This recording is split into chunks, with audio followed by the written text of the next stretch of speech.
మీరు చూసుకుంటున్నట్లయితే ఇరాన్ దేశంలో ఏం జరుగుతుంది అనేసి ఇప్పటికే వార్తలు వచ్చి ఉన్నాయి. నా గత వీడియోలో నేను చెప్పినట్టు మరొక దేశము అమెరికా యొక్క రెజిమ్ చేంజ్ కి బలి అవ్వబోతుంది అనడం ప్రస్తుతానికి యాక్యురేట్ గా ఉంటుంది. ఆ దేశమే ఇరాన్. ఇరాన్ లో ఒక పెద్ద ఉద్యమం అనేది డిసెంబర్ 2025 నుంచి జరుగుతుంది. ఈ ఉద్యమం నిరసనలు 2026 జనవరి నాటికి మరింత ఉద్రిక్తమయ్యాయి. టెహ్రాన్, షిరాజ్, షహ్రేకోట్ లాంటి 185 నగరాలలో ప్రజలు వీధుల్లోకి వచ్చారు. ఈ ఉద్యమం అనేది మొదట ఎకనామిక్ సమస్యల కారణంగా, అంటే ఆ దేశంలో ఉన్నటువంటి ఆర్థిక పరిస్థితి మరీ దారుణంగా తయారవటం వల్ల ఈ ఉద్యమం అనేది మొదలైంది. క్రమేపీ ఇది ఇరాన్ లో ఉన్నటువంటి ఇస్లామిక్ ప్రభుత్వానికి వ్యతిరేకంగా మారింది. మహిళలు, యువత లీడ్ చేస్తున్నటువంటి ఈ ప్రదర్శనలలో ఉమెన్, లైఫ్, ఫ్రీడమ్ అనే నినాదాలు వినిపిస్తున్నాయి. అక్కడ ఉన్నటువంటి ఈ ఇస్లామిక్ ప్రభుత్వము ఈ నిరసనలను అడ్డుకోవటానికి ప్రయత్నం చేస్తుంది.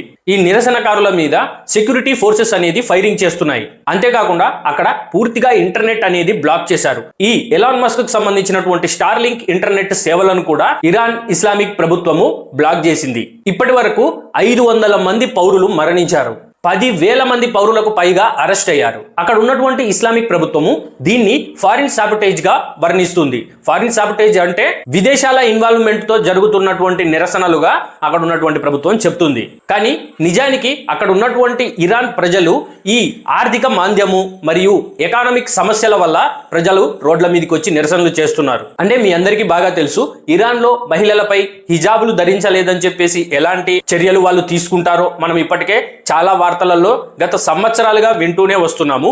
ఈ రిప్రెషన్ కి వ్యతిరేకంగా కూడా ప్రజలు రోడ్ల మీదకి వచ్చారు. ముఖ్యంగా చెప్పుకోవాలంటే ఈ నిరసనలకు కారణము మొదటగా ఎకానమిక్ క్రైసిస్ అన్నమాట. ఎప్పుడైతే అమెరికా అధ్యక్షుడు డొనాల్డ్ ట్రంప్ ఇరాన్ పై 25% టారిఫ్ అనేది విధించాడో ఇరాన్ లో ఆర్థిక సంక్షోభం అనేది నెలకొన్నది. దీని ద్వారా ఇరాన్ యొక్క కరెన్సీ రియాల్ విలువ భారీగా పడిపోయింది.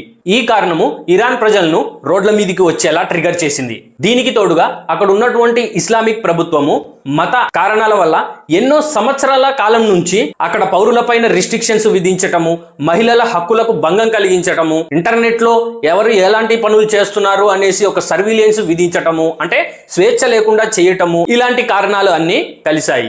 అక్కడ ఉన్నటువంటి ప్రజలు తమ ఫ్రీడమ్ మరియు డిగ్నిటీ కోసం పోరాడుతున్నారు. ఇరాన్ లో ఉన్నటువంటి ఇస్లామిక్ ప్రభుత్వము అమెరికా మరియు ఇజ్రాయెల్ ని తప్పుపడుతున్నారు. కానీ నిజానికి ఇరాన్ దేశంలో ఉన్నటువంటి ఇంటర్నల్ మిస్మేనేజ్మెంట్ కారణంగా ఇవి జరుగుతున్నాయి. ఈ మొత్తంలో అమెరికా పాత్ర అనేది కీలకంగా ఉంది. ఈ మధ్య ప్రెసిడెంట్ డొనాల్డ్ ట్రంప్ ఇరాన్ తో నెగోషియేషన్స్ కి రెడీ అని చెప్పేసి ఒక స్టేట్మెంట్ ఇచ్చాడు. అంతేకాకుండా ఇరాన్ లో ఉన్నటువంటి ఇస్లామిక్ ప్రభుత్వము అక్కడ ప్రదర్శనకారుల మీద మిలిటరీ యాక్షన్స్ తీసుకోబోతున్నట్టు వార్నింగ్ ఇచ్చాడు. యుఎస్ అనేది ఇరాన్ ట్రేడింగ్ పార్ట్నర్స్ పై 25% టారిఫ్ విధించింది.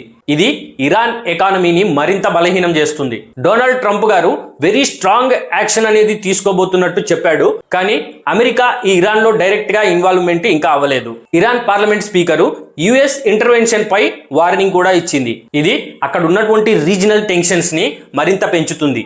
ఇరాన్ యొక్క రియాల్ కరెన్సీ విలువ $1 తో 1.47 మిలియన్ రియాల్ గా ఉంది.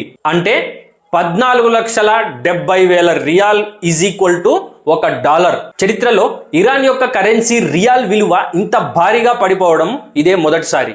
ఇరాన్ లో నిరసనలు చేస్తున్నటువంటి ఈ ఇరాన్ పౌరులు తమని తాము పర్షియన్లుగా చెప్పుకుంటూ ఐ హేట్ ఇస్లాం అని చెప్పేసి నినాదాలతో మేము అరబ్బులం కాదు, మాకు ఇస్లాంకి సంబంధం లేదు, మేము పర్షియన్లను, మేము తిరిగి పర్షియన్లోకి మారాలనుకుంటున్నాము అని చెప్పేసి పెద్ద ఎత్తున నినాదాలు, పెద్ద ఎత్తున ప్రదర్శనలు అనేటివి చేస్తున్నారు. అలానే అక్కడ ఉన్నటువంటి మహిళలు కూడా పబ్లిక్ గా తమ హిజాబ్లను తీసేసి తమ హిజాబ్లను తగలబెట్టడం లాంటివి చేస్తున్నారు.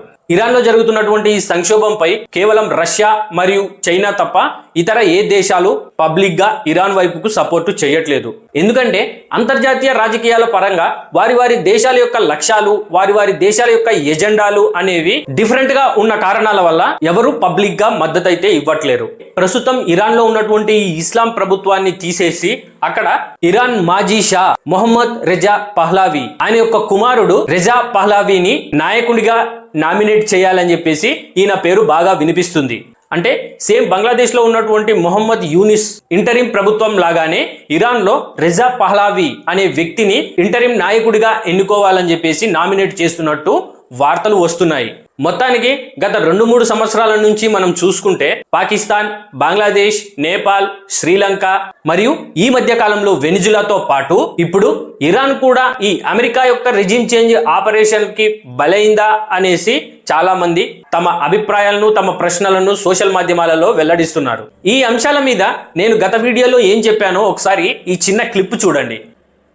ఈ వెనిజులా దేశము చైనాకి ఎక్కువగా ఆయిల్ ట్రాన్స్పోర్ట్ అనేది చేస్తుంది. ఈ లావాదేవీలను డాలర్ రూపంలో కాకుండా చైనా యొక్క కరెన్సీ యువాన్ లో ట్రాన్సాక్షన్స్ చేసుకోవటం జరిగింది. దానివల్ల ఈ వెనిజులా డీడాలరైజేషన్ వైపుకు వెళ్ళటము అమెరికాకు నచ్చలేదు అని చెప్పేసి పలువురు చెప్తున్నారు. వెనిజులా గతంలో ఈ బ్రిక్స్ సభ్యత్వం కోసము దరఖాస్తు చేసుకొని ఉంది. అది ఇంకా పెండింగ్ లో ఉంది. అయితే ట్రంప్ ఇలా చేయడం వల్ల ఈ చర్య బ్రిక్స్ దేశాలపై సవాలు విసురుతుంది అని చెప్పేసి పలువురు తమ అభిప్రాయాలను వెల్లడిస్తున్నారు. సో దీన్ని బట్టి అమెరికా అనే దేశము బ్రిక్స్ దేశాలను టార్గెట్ చేస్తుంది.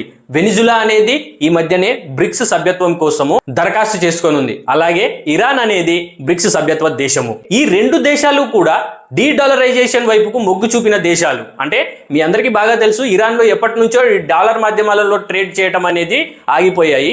సో ఈ డీడాలరైజేషన్ కి కూడా సంబంధాలు ఉన్నాయి. మరియు అమెరికా యొక్క ఈ చర్యలు బ్రిక్స్ గ్రూప్ ని మరింత బలహీనం చేయడానికి అన్నట్టుగా మనకు అనిపిస్తున్నాయి. మరి బ్రిక్స్ సభ్యత్వ దేశాలు ఈ రెజిమ్ చేంజ్ చర్యలపై ఎలాంటి చర్యలు తీసుకోబోతున్నాయి అనేసి మనము వేచి చూడాల్సిందే. సో ఇది ఫ్రెండ్స్ ఈరోజు నా వీడియో. మీ అందరికీ నచ్చినట్టయితే నా వీడియోని లైక్ చేయండి, షేర్ చేయండి. అలాగే మీ అభిప్రాయాన్ని కూడా కింద కామెంట్ సెక్షన్ లో ఖచ్చితంగా తెలపండి ఫ్రెండ్స్. ఎందుకంటే మీ అభిప్రాయమే నాకు చాలా ముఖ్యం. నా ఛానల్ ఇంకా ఎవరైనా సబ్స్క్రైబ్ చేసుకునే వాళ్ళు ఉంటే సబ్స్క్రైబ్ చేసుకోండి ఫ్రెండ్స్. ఒక మంచి వీడియోతో మళ్ళీ కలుద్దాం.